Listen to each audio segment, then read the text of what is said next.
when my parents grew up as children, they grew up in the Second World War, and obviously we're celebrating the 80th anniversary of victory in Europe. And what was that victory over? That victory was over complete and utter totalitarianism. A madman who had managed to gain power in Germany. And when I was growing up as a child, my parents used to tell me stories of their childhood when they're in the war, about the gas masks that used to scare them because they felt like they were suffocating, about the air raid sirens. And my dad told a story just a few years ago. He's talked to me about when he was growing up as a kid. He never told me it before, and very matter of fact, on his street there was a house, and the house had been completely hollowed out, and inside that house was some sort of airplane, whether it was a Spitfire or a Hurricane, and once or twice a month the pilot would have, this is a true story, the pilot would have got in that plane, taxied it out of the house, and kind of driven up the road, taxied up the road, turned around and taxied back. I don't know whether it ever took off or not, but my dad remembered that. Now those are the sort of stories from the war that are dying out as even the generation that were children die out. When I was growing up as a kid, my grandfathers on both sides, neither of them actually served in the military during the war. My granddad was a policeman, so that was a reserved occupation, so he stayed as a police officer during the Blitz in Liverpool. And my other grandfather was crippled with polio as a child, so he couldn't serve, and I think he was too old anyway. But a lot of my mates, their granddads had served in the military and fought in different campaigns, and when we were kids growing up, we used to play Japs and Commandos. You can't even say that anymore. But that was the sort of background and upbringing that all of us had that were born in the 60s and 70s. It was living memory. The granddads who'd served in the military were still alive. Our parents who'd gone through the war obviously had very, very vivid memories. They had vivid memories of Lord Haw and his propaganda speeches to the British people. But everything's changed in the UK in the past few years. There's generations of people in this country who have very, very little ties to that time. They have very little ties to the Britain of the Blitz. They have very little ties to the Britain of the Great Depression. All of that's gone. All of it's forgotten. So what are we to make of Britain 80 years from that cataclysmic war that really changed everything in human history? It led to the falling of the Iron Curtain coming down over Europe. It led to the Cold War that heated up in lots of different parts of the world, Africa, Southeast Asia, and obviously infamously in Afghanistan. Everything comes out of that. And of course, the First World War came out of the Second World War and the Treaty of Versailles, and all the mistakes that were made at the end of the First World War came out of the Second World War, and all the mistakes that were made at the end of the First World War. And the madman that took power, that managed to galvanise millions of people to his ideology. And yet when we look at the UK now, we see a country that's divided. We see a country that has a very small and active far right that would, in some cases, idolise Hitler. We see an even more insidious and large far left who have a lot more in common with Chairman Mao and Stalin than they possibly do with Adolf Hitler. But remember, both of the far right and the far left, the far right fascists in the UK model themselves on National Socialism and fascism, and the far left model themselves on the communists. And there's a very small sweet spot in the middle, which is the normal people, the patriots, the people that love the country. Many of us in our 40s, 50s, 60s, 70s and 80s. And what of the generation below that? Where do they stand? And it seems that they're coming around to our way of thinking, to the patriots' way of thinking. It seems that they're coming around to faith, family and flag. And back in the 1940s, that was so important. Do you know there were national days of prayer, and there were Christian prayers? There weren't multi-faith prayers, they were Christian prayers during the Second World War. And Churchill himself famously spent a night with a Baptist pastor who specialised in biblical prophecy. And he asked this pastor, he says, is this the end of the world? Is this Armageddon? And the pastor very wisely said, no, look at Israel. If you want to find out what the clock of prophetic timing is, look to Israel. And of course, back in those days, Israel wasn't even a nation. It wasn't founded as a nation until 1948. So what are the future? Are we looking at a third world war? What would that look like? To me, it would be catastrophic. It would be disastrous. It would be slaughter. It would be murder on unprecedented scale. And what about our forefathers, those granddads of my generation that fought? Let's say my granddads didn't fight.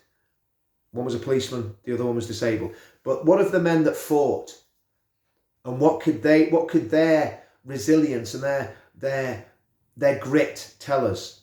Those men that landed on the beaches in Normandy, and then men on either side of them fell literally like falling plates. What about the paras that dropped into Arnhem and got surrounded and fought so valiantly and yet were defeated? And the famous film A Bridge Too Far was based on that.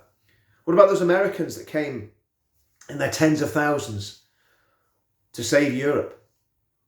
What of them and the price they paid? And the Commonwealth soldiers, the Indian soldiers, the Nepalese soldiers, the Gurkhas, the soldiers from all over the Commonwealth, the soldiers from Sierra Leone, the soldiers from Africa, the soldiers from South Africa and Rhodesia that would have enlisted, the Kiwis, the Australians, the Canadians, the Poles. It was a massive effort. My own regiment was part of the Chindits, which was a sort of behind the lines unit fighting in the jungles of Burma, fighting against the Japanese, fighting a brutal campaign of cat and mouse.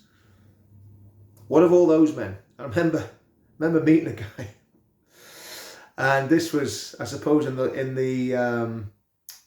late 80s, and he'd been a Chindit, and he was very old then. I don't know how old he was, but he still had a handshake that would have broken the knuckles in your hand, you know. And of course, he was in my regiment, and he ended up in the SAS, I think, but he was in the Duke of Wellington's regiment. So there's great heritage there. There's great stories. I remember meeting a Norwegian veteran who had fought. He'd been one of these, a bit like, I think it was the Heroes of Telemark, you know, these guys that were skiing, doing sabotage and all that sort of stuff. And he survived behind German lines for many, many months in the wilderness, skiing, hunting, fishing, and evading capture for the Germans. Obviously, if he'd have been caught, he'd have been killed immediately.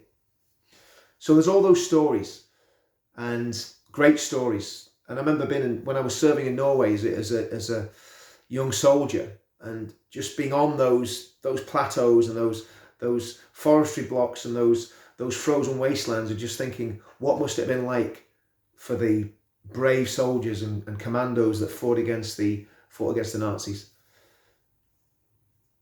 So where do we go as a country on these momentous anniversaries? That I would say there's definitely not going to be any veterans for the 90th anniversary. It's just that they're just not going to be there. It's going to be, you know, a bridge too far in terms of age.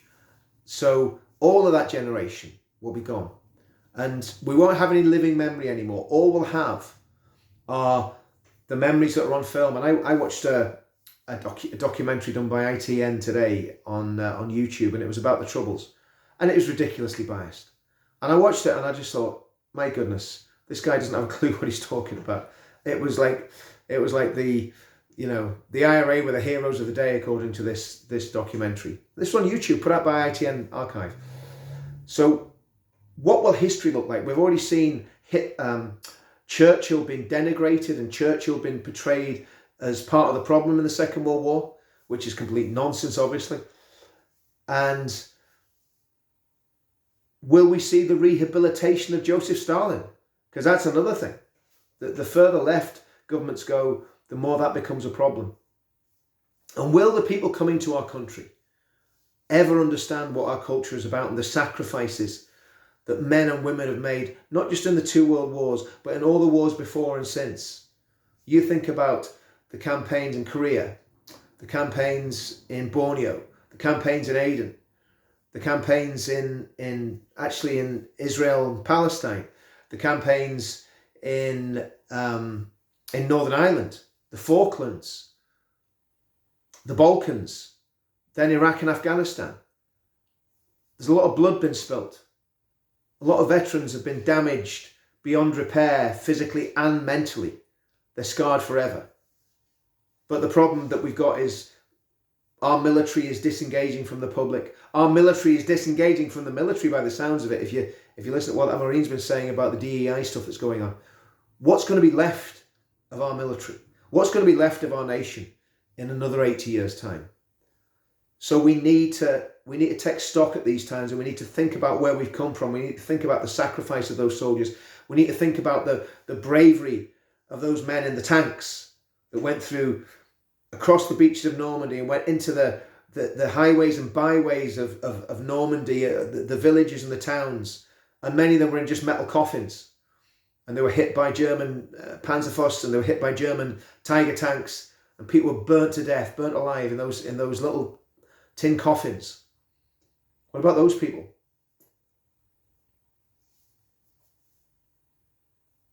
What about their memory? And yet, when we talk about patriotism, when we talk about loving our country, we're branded as far right, we're branded as extremists, we're branded as lunatics. Whereas the truth is, the reality is, we're just people that love our country, love our families, and love our God. And I don't think you can be any better than that. If you get those three right, you're well on the road to being a person that has their priorities completely in the right order. Life's not all about money. It's not all about fame. It's not all about getting ahead of people. It's about loving your family, loving your God, and loving your flag. Enjoy what's left of VE Day. See you all soon.